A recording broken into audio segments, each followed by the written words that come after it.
A short time ago, President Trump visiting Arlington National Cemetery to lay a wreath at the tomb of the unknown soldier in honor of Veterans Day. I want to bring in retired Lieutenant Commander Steve Rogers, also known as Captain America. Steve, it's been too long, my friend. And on that note, I want to get your thoughts on this Veterans Day, where we are as a nation. Certainly we embrace and we love our vets, or show them love more than we had at any time, I think, in the past. And that's got to be a good thing and a good feeling for someone like you. Charles, it is. And you said something before that is very, very true. Veterans Day should be every day. And I've urged people around the country, when you see a veteran with his baseball cap on, especially those World War II vets, or their jackets on, go up to them and say thank you. And Charles, that happened to me today twice. I was walking around out at a store, had my baseball cap on, and young people, high school kids, came up to me and said, "Thank you, sir, for your service." And one kid saluted me. So the fact of the matter is that you're right. It's so touching. It hits you right in your heart, and it is much needed.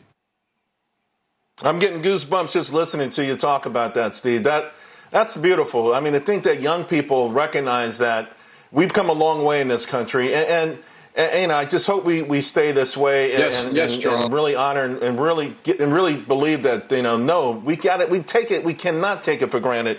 I want to kind of switch gears though a little bit, because if President Biden, if Biden becomes president, you know, and once the elections are certified, what do you think may happen with respect to our military? You know, because, and before you answer, I'm concerned about, you know, a more the feeling that President Biden would want to be more engaged with the world, would want to be at their disposal more, want to get back in their good graces.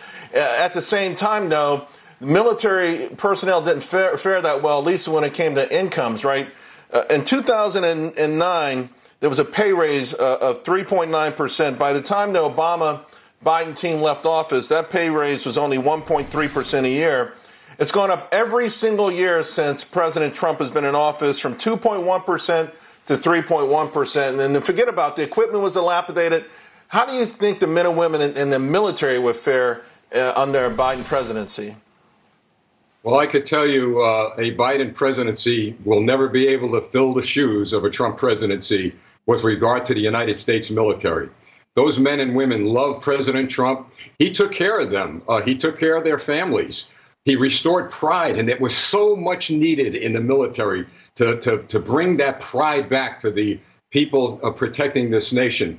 And you know what? He also, Charles, took care of their families. And I think one of the greatest things he did, and he kept his word. He's trying to and has successfully kept us out of wars. We have no wars under this administration. Right. He has shown restraint, and he has protected the troops.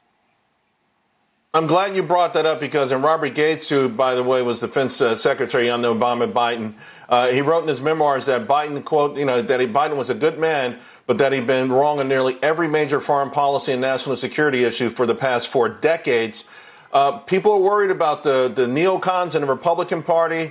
Again, Biden's need for foreign leaders to embrace us, to say they like us, and to of course to refund, start to pile more money into NATO. Are you concerned that we'd be at a greater risk of entering foreign interventions and wars now?